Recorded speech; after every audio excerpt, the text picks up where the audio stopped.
Bismillahirrahmanirrahim. Assalamualaikum warahmatullahi wabarakatuh. Innal hamdalillah nahmaduhu wa nasta'inuhu wa nastaghfiruh wa na'udzu billahi min shururi anfusina wa min sayyiati a'malina. May yahdihillahu fala mudhillalah wa may yudlil fala hadiyalah.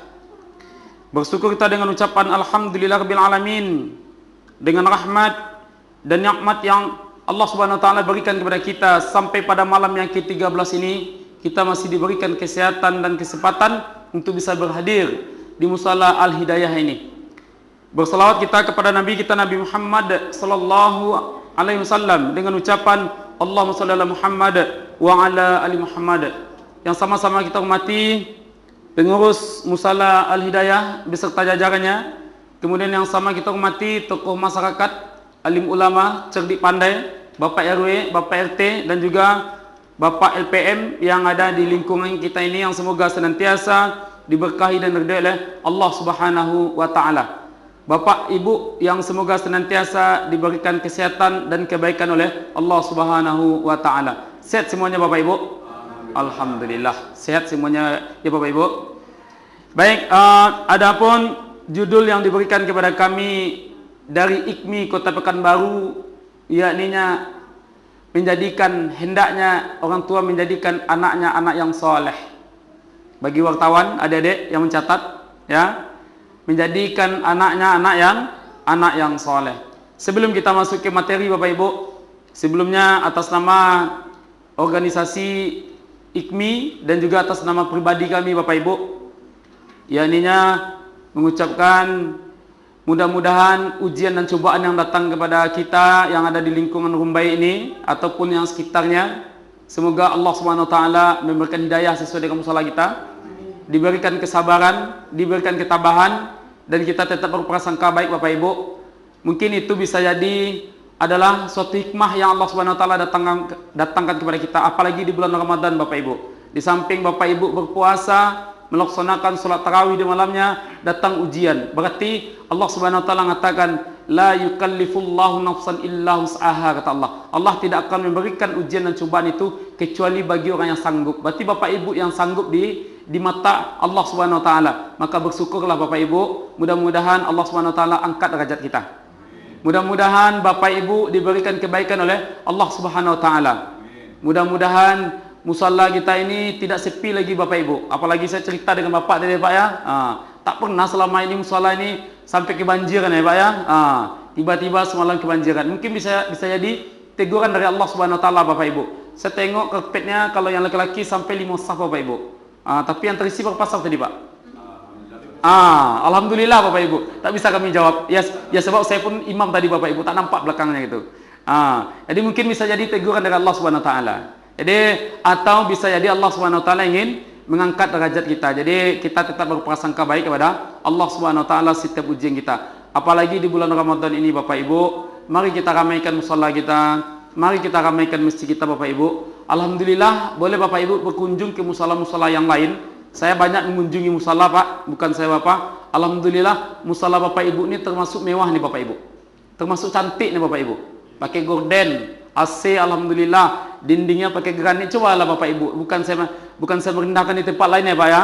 Jadi merupakan suatu kenikmatan bagi kita. Jadi tinggal kita bagaimana kita memakmurkan musala kita ini lagi Bapak Ibu. Seperti yang Bapak bilang tadi, tak pernah selama ini masuk Ustaz kata. Dan kata Imam tadi ya juga tak pernah sampai ke sana. Mungkin bisa jadi itu adalah teguran dari Allah Subhanahu wa taala.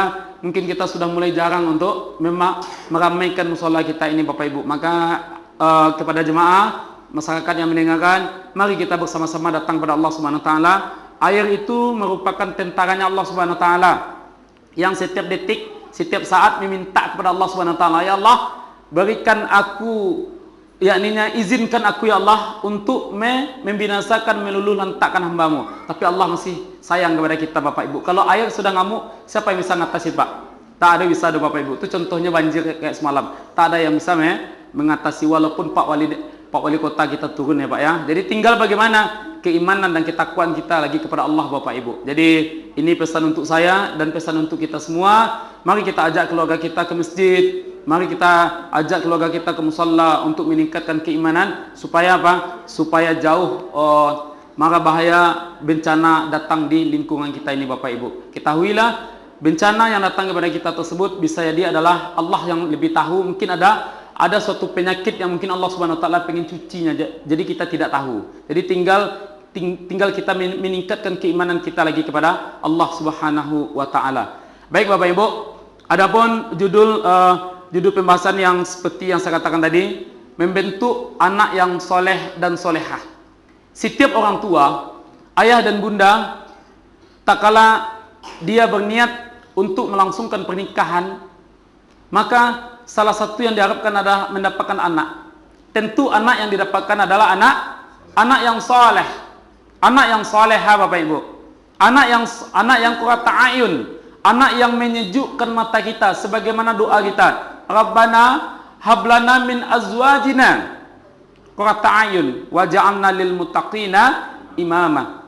Yang menyejukkan mata kita, yang menyenangkan hati kita, yang mendatangkan ketentraman kepada kita, yang selalu mendoakan kita Bapak Ibu. Itulah anak yang saleh Bapak Ibu. Anak yang soleha. Maka Allah Subhanahu wa taala jauh hari mengingatkan kepada kita. Di dalam surah An-Nisa ayat yang ke-9, ini adalah pukulan bagi kita. Apa yang Allah Subhanahu wa taala katakan? Wal yakhshal ladzina law taraku min khalfihim dzurriyyatan di'afa, kata Allah. Apa yang Allah Subhanahu wa taala sampaikan kepada kita? Takutlah kamu, kata Allah Subhanahu wa taala. Takutlah kamu yang mana suatu saat nantinya keturunanmu, anak keturunanmu, kata Allah Subhanahu wa taala, dzurriyyatan di'afa, dalam keadaan lemah Bapak Ibu. Para ulama tafsir mengkaji dalam keadaan lemah tersebut, yakni lemah imannya. Tak mau lagi solat di musalla, tak mau lagi solat di masjid, tak mau lagi baca Al-Quran, tak mau lagi mentaati Allah Subhanahu wa taala, tak mau lagi berdoa kepada Allah, tak mau lagi meyakini Allah Subhanahu wa taala. Maka Allah katakan, takutlah kamu, kata Allah Subhanahu wa taala. Takutlah kamu nantinya, sepeninggal kamu nantinya, anak dan keturunan kamu dalam keadaan lemah, kata Allah Subhanahu wa taala. Maka siapa yang ingin, Pak?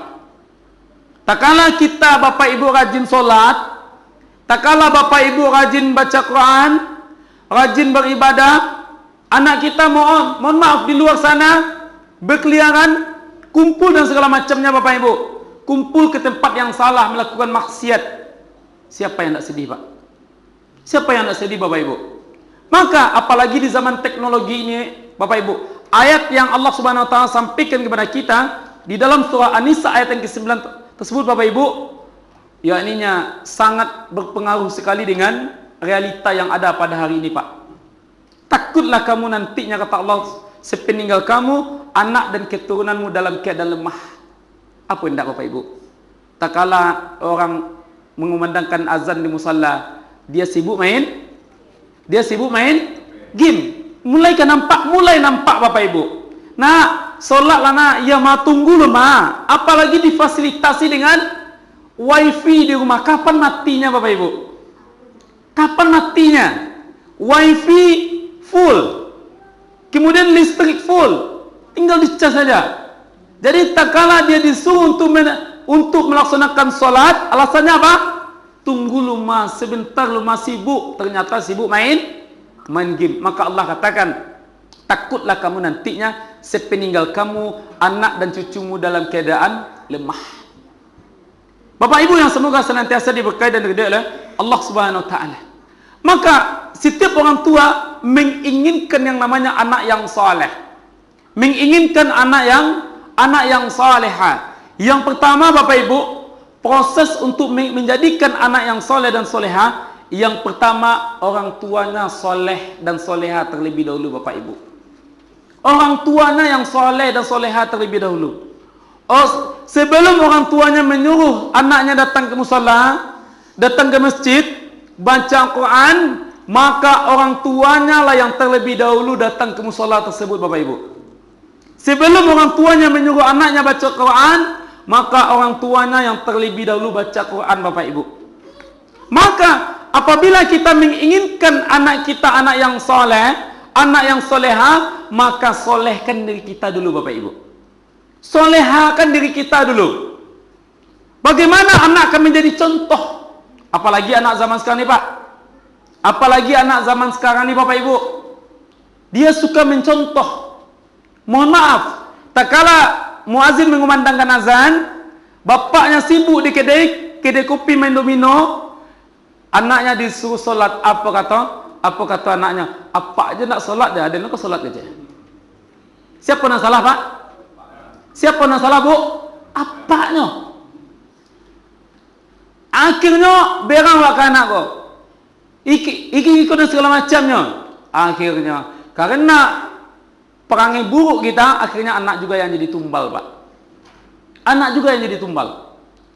Tak kala bapak ibu, tak kala ibu menyuruh anak datang ke masjid, bapak ibu sibuk menonton sinetron. Nonton sinetron bapak ibu, disuruh anak ke masjid. Tak kala anak memberontak, yang salah kira siapa menurut kita bapak ibu? Menurut kita saja dulu, secara hawa nafsu kita. Siapa yang salah? Anak kita. Dasar pahlawan gumah ikut dan segala macamnya, disuruh ke masjid, tidak namu ke masjid. Kata siapa? Kata awak. Sedangkan awak tak kala muazzin mengumandangkan azan, awak nonton sinetron. Tak kala anak memberontak, awak salahkan. Kira adil nak dunia itu Bu? Bapak Ibu, adil nak dunia itu? Tak adil.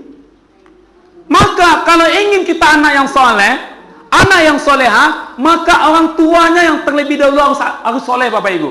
Nabi itu sebelum dia mengajarkan kepada sahabatnya, mengajarkan kepada anak dan cucunya, mengajarkan kepada istrinya, Nabi itu terlebih dahulu mengerjakan Bapak Ibu.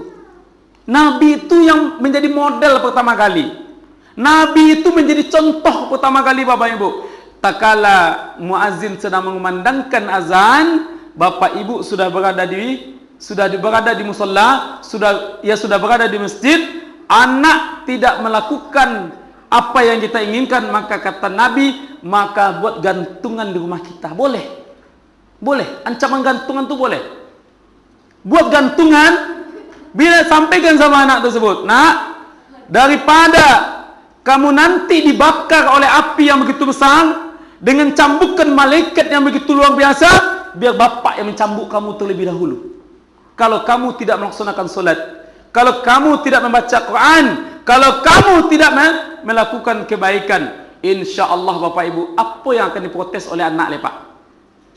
Apa yang akan diprotes oleh anak? Tak kala mulai mengaji, Bapak Ibu sudah mempersiapkan diri untuk datang ke musola dan ke masjid. Maka secara tidak langsung Bapak Ibu, kita sudah mengajari, sudah mendidik anak kita. Tak kala maghrib,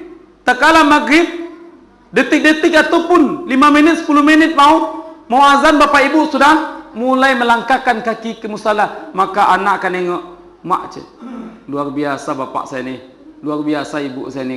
Tak kala dia komplain ataupun komentar, tak ada lagi bahan bagi dia Bapak Ibu. Kita sudah menjadikan contoh. Maka yang pertama kali itu adalah kitanya yang soleh terlebih dahulu. Kitanya yang soleha yang terlebih dahulu Bapak Ibu. Insya Allah, Ustaz, saya sudah soleh Ustaz, saya sudah soleha Ustaz, tapi anak saya juga tidak ini dan segala macam Ustaz. Itu bukan urusan kita lagi Bapak Ibu. Itu Allah Subhanahu Wa Taala yang atur. Anak seorang Nabi Nuh, siapa yang tidak kenal dengan Nabi Nuh Bapak Ibu? Seorang Nabi Bapak Ibu. Anak dan istrinya tidak mau patuh pada Allah Subhanahu Wa Taala. Tetapi Nabi Nuh telah berusaha, telah mencontohkan kebaikan, tetapi anaknya masih melenceng, istrinya masih melenceng. Itu bukan urusan kita lagi Bapak Ibu. Itu Allah Subhanahu Wa Taala sesuai dengan musalah kita. Hidayah dari Allah Subhanahu Wa Taala. Kemudian yang kedua adalah berikan perhatian kepada anak kita Bapak Ibu. Jangan sampai kita membiarkan anak-anak kita ni Bapak Ibu. Kita selaku orang tua mempunyai hak, bahkan sampai kepada pernikahannya kita punya hak Bapak Ibu. Apalagi seorang bapak kita Pak, apalagi kita punya anak gadis Pak, sampai ke pernikahannya kita punya hak. Sebab apa? Yang jadi walinya kita. Sah tidak sahnya pernikahannya kita Pak, laki-laki. Maka kita punya hak Apa haknya kita? Kita punya hak sampai sedetil sama siapa kamu berteman. Apa permainan kamu? Di mana kamu main? Apa bentuk permainan kamu? Maka kita selaku orang tua harus detil Bapak Ibu. Sebab kenapa? Tak ingin kita nantinya Bapak Ibu, anak yang kita miliki tersebut kata Allah Subhanahu wa taala dalam keadaan lemah nantinya Bapak Ibu. Kalau dia tak pandai mengaji, kita seorang tua harus mengajarkan dia ngaji Bapak Ibu. Makanya di dalam Al-Qur'an banyak yang ditegur itu apa-apa Pak. Nabi Ibrahim mendidik anaknya Ismail. Apa pelajaran bagi kita? Bapak tersebut dia karena kesibukan dia dengan pekerjaan dia, bisa dia meluangkan waktu untuk memberikan perhatian kepada anaknya, maka anak akan menjadikan panutan kepada orang tuanya. Siapa guru paling terhebatmu? Adalah ayahku. Dan aku ingat dan saya ingatkan kepada bapak-bapak, jangan sampai anak kita yang pertama kali tak kala dia pandai berbicara, jangan biarkan anak kita bisa melafazkan Al-Fatihah karena orang lain. Sekali lagi saya sampaikan, jangan biarkan anak kita sampai bisa membacakan Al-Fatihah dan Al-Fatihah itu adalah dapat dari orang lain. Jangan Bapak Ibu, rugi kita. Kenapa itu Ustaz? Al-Fatihah tak kala solat 5 waktu dia membaca Al-Fatihah Pak, maka mengalir pahala kita setiap saat Bapak Ibu. Siapa ngajarinya? Ayahnya. Siapa ngajarinya? Bundanya. Tak kala kita mengetahui umum Quran adalah Al-Fatihah dan dia melantunkan Al-Fatihah dan setiap kali membaca Al-Fatihah mengalir pahala untuk kita Pak. Maka usahakan kita minimal Al-Fatihah harus orang tuanya yang bisa mendidik anaknya tersebut. Jangan diserahkan juga kepada garim. Jangan diserahkan kepada ustaz, jangan diserahkan kepada orang lain, maka jadilah diri kita sebagai guru untuk bisa anak tersebut bisa melafazkan Al-Fatihah tersebut minimal Pak. Kalau bisa tambah dengan ayat-ayat Al-Quran yang lain, itulah bentuk perhatian kita. Kemudian yang ketiga Bapak Ibu, cara membentuk anak kita menjadi anak yang soleh dan solehah juga sesuai dengan proses makanan kita. Makanan yang haram bagaimanapun tidak akan menjadikan anak tersebut anak yang soleh Pak. Bahkan sebaliknya, anak yang apabila diberikan makanan yang haram, maka anak tersebut menjadi anak yang salah, anak yang durhaka Bapak Ibu. Mohon maaf, di luar sana kita lihat Bapak Ibu, anak-anak yang menjadi geng-geng motor itu Bapak Ibu. Anak-anak yang mohon maaf, yang anak-anak yang merampok ini dan segala macamnya, tak kala dia ditangkap Bapak Ibu, mohon maaf, orang tuanya bukan orang miskin. Orang tuanya berada, orang tuanya aparat, orang tuanya pegawai, orang tuanya pekerja, menghasilkan uang dan segala macam, tetapi sumber keberkahnya tak ada Pak. Biar sedikit tetapi keberkahnya. Maka dengan makanan yang halal kita berikan kepada anak kita, insya Allah akan mendatangkan keberkahan kepada anak kita Bapak Ibu. Kemudian yang selanjutnya, untuk mendapatkan anak yang soleh tersebut, sebagaimana Nabi kita yang mulia mendoakan sahabatnya Abdullah bin Abbas. Apa doa yang diucapkannya? Ini doa ini simpel Bapak Ibu. Ini doa ini simpel, usap dada anak kita, bacakan Al-Fatihah, bacakan ayat kursi, bacakan 3 kul, bacakan doanya. Apa doa yang diajarkannya? Allahumma faqih fiddin wa 'allimhu ta'wila. Pendek Bapak Ibu. Tapi dahsyatnya doa tersebut, Abdullah bin Abbas, seorang yang mana kita ketahui begitu keras, begitu mohon maaf Bapak Ibu, di golongan para sahabat pada waktu itu dia yang paling belakang Bapak Ibu, yakninya skillnya dan ini dan segala macamnya. Setelah didoakan Nabi, ternyata dia seorang ahli sampai sekarang Pak, ahli tafsir, ahli dalam ilmu dan segala macamnya. Doakan Allahumma faqih fiddin wa 'allimhu ta'wilah. Kemudian doakan kepada Allah Subhanahu wa taala, Rabbi habli minas salihin, ya Allah jadikan anakku anak yang saleh. Kemudian Bapak Ibu, yang selanjutnya, kita selaku orang tua, sebagaimana yang Allah Subhanahu wa taala mengatakan, ya ayyuhalladzina amanu qu anfusakum wa ahlikum nara, kata Allah, wahai orang yang beriman, jagalah dirimu, jagalah keluargamu dari api neraka. Maka anak yang apabila kita tidak didik, apabila kita tidak jaga, apabila kita biarkan Bapak Ibu, mohon maaf sekali lagi saya sampaikan, Bapak Ibu yang telah melaksanakan haji, Bapak Ibu yang telah melaksanakan umrah, rajin untuk melaksanakan salat, rajin untuk berpuasa, rajin untuk berinfak, rajin bersedekah, rajin melakukan kebaikan. Apabila anaknya ditelantarkan, tidak dididik kepada jalan agama, tidak disuruh untuk salat, tidak disuruh untuk baca Al-Quran, jangan berharap Bapak Ibu akan mendapati surga. anak tersebut akan komplain kepada Allah Subhanahu wa taala, "Ya Allah, aku tak rela orang tua aku tersebut masuk surga." Akan ditanya, "Kenapa?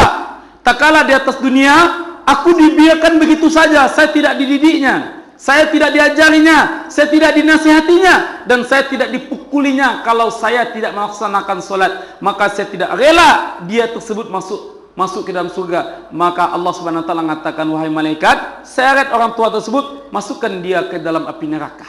Hadisnya sahih Bapak Ibu. Maka jangan jadikan kita sebagai jembatan untuk masuk ke dalam neraka ulah anak kita Bapak Ibu. Jangan ikuti tradisi HAM hari ini Bapak Ibu. Kalau HAM hari ini Pak, memang kita hancur akhlak anak kita. Sebab kenapa? Anak tersebut tidak boleh dipukul. Anak tersebut tidak boleh dimarahi. Anak tersebut tidak boleh ditegasin dan segala macamnya. Tetapi dalam Islam, Nabi mengajarkan gantungkan ancaman, kemudian pukul anakmu telah sampai dia 10 tahun, ajak dia ke masjid dan ke musala. Itu didikan Nabi, dan akhirnya berhasil semuanya Pak. Karena pengaruh HAM hari ini, kita lihat Bapak Ibu, anak-anak luar biasa. Maka Bapak Ibu cinta kepada anak dan sampaikan kepada anak tersebut, berikanlah perhatian kepada anak kita tersebut. Kemudian yang terakhir, hati-hati terhadap ucapan Bapak Ibu. Orang tua, seemosi apapun orang tua kepada anak, itu adalah doa yang paling mustajab kepada Allah Subhanahu wa taala.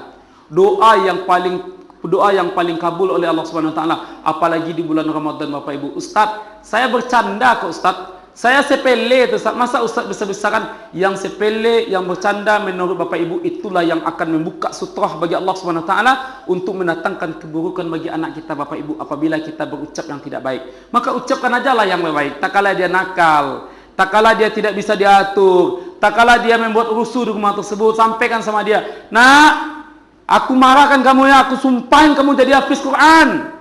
Aku doakan kamu jadi imam. Aku doakan kamu menjadi orang yang soleh." Maka ucapkan yang baik-baik Bapak Ibu. Seperti Imam As-Sudais sekarang di Bapak Ibu, imam di Masjidil Haram, itu karena doa dari orang tuanya, karena kenakalan dia, karena kebandelan dia, orang tuanya tak kala dia masak Bapak Ibu, dimasukkan pasir, anak-anak namanya, dimasukkannya pasir oleh anak tersebut. Tapi orang tuanya tidak menghina dia Bapak Ibu, orang tuanya tidak memaki dia Bapak Ibu, orang tuanya tidak mencela dia Bapak Ibu, orang tua dia tidak mendoakan yang jelek. Tetapi apa yang dikatakan oleh orang tuanya, "Sudais, aku doakan kamu, aku sumpahin kamu bisa menjadi imam di Masjidil Haram." Akhirnya terkabul dengan doa maknya Bapak Ibu. Itu adalah doa dari orang tua kita. Maka Bapak Ibu, kita selaku orang tua dalam mendidik anak-anak kita, doakan dia, kemudian berhati-hati terhadap ucapan kita kepada anak-anak kita Bapak Ibu. Mudah-mudahan apa-apa yang saya sampaikan Bapak Ibu bermanfaat kepada kita. Kesimpulannya apa yang disampaikan oleh Nabi, "Kullu mauludin ala fitrah." Setiap anak yang terlahir itu Bapak Ibu dalam keadaan fitrah, tergantung Bapak Ibu mau mempolesnya kemana, mau menjadi Majusi, Nasrani ataupun Yahudi, itu terserah Bapak Ibu. Maka tinggal kembali kepada kita orang tua, dan ingat Bapak Ibu, perjanjian kita kepada Allah Subhanahu wa taala, pertanggungjawaban kita kepada Allah Subhanahu wa taala kepada anak tidak akan terlepas walaupun Bapak Ibu sudah berpisah nantinya. Walaupun Bapak Ibu sudah bercerai nantinya, tidak ada yang namanya mantan anak Bapak Ibu. Semuanya akan dimintai pertanggungjawaban di hadapan Allah Subhanahu wa taala. Demikian yang dapat kami sampaikan Bapak Ibu. Banyak maaf. Wabillahi taufiq wal hidayah.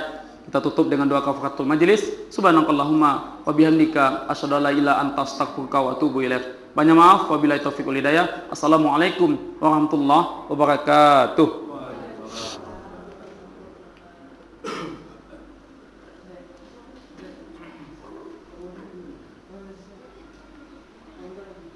Tuh, Pak.